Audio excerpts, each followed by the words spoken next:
ഗ്രാമങ്ങളെ മനോഹരമാക്കുന്നത് ഉത്സവങ്ങളാണ്. Vellur government higher secondary school സമീപം ഒരു കാവുണ്ട്.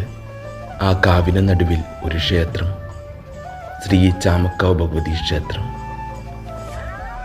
ശ്രീ മാടായി തിരുവർക്കാട്ട് ഭഗവതി ക്ഷേത്രത്തിൽ നിന്നും ദീപവും തിരിയും കൊണ്ടുവരുന്ന ചടങ്ങാണ് ഇപ്പോൾ കാണുന്നത്. കാവിൻ മണ്ണിൽ വിളക്കിൻ്റെ വെളിച്ചം പുകയുന്ന കർപ്പൂരം, പ്രാർത്ഥനയായി നിൽക്കുന്ന ജനക്കൂട്ടം. ആ ദിവസം നാടൊന്നാകെ സമമാണ്. ദുഃഖവും സന്തോഷവും ഒരു തീയാട്ടത്തിൽ ലയിക്കുന്ന ഉത്സവം. ചെണ്ട കൊട്ടുമ്പോൾ ആ മണ്ണ് പോലും ഉത്സവത്തിൽ പങ്കുകൊള്ളും. ഇത് വെറും കാഴ്ചയല്ല, നമ്മുടെ നാടിൻ്റെ ഉത്സവമാണ്, ജീവനാണ് ഓരോ കളിയാട്ടങ്ങളും. വടക്കൻ കേരളത്തിൻ്റെ ആത്മാവിൽ നിന്ന് പൊട്ടിവരുന്ന ദൈവോത്സവമാണ് കളിയാട്ട മഹോത്സവം. പകലും രാത്രിയും നീളുന്ന തെയ്യാട്ടങ്ങളിലേക്ക് ഇനി കടന്നു പോകാം.